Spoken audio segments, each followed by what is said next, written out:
Эгерде сенин кичине намысың болгондо түкүргөндү кайра жалабайт элең.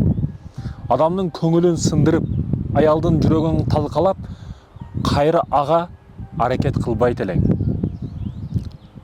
Бүгүн ушундайлар көбөйдү. Аялы менен кичине жакшы жашайт, аракет кылат, окшобой калды, ажырашып кетет. Ажырашып кеткенден кийин 3 ай өтөт. 3 айдан кийин кайра не кылат?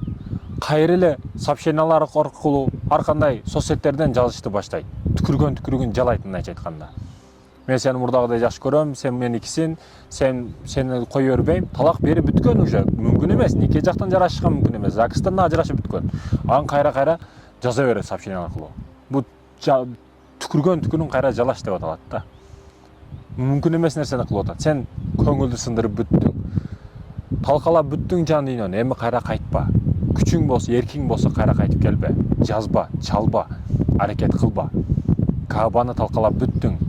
Кыблаңды тескери буруп бүттүң.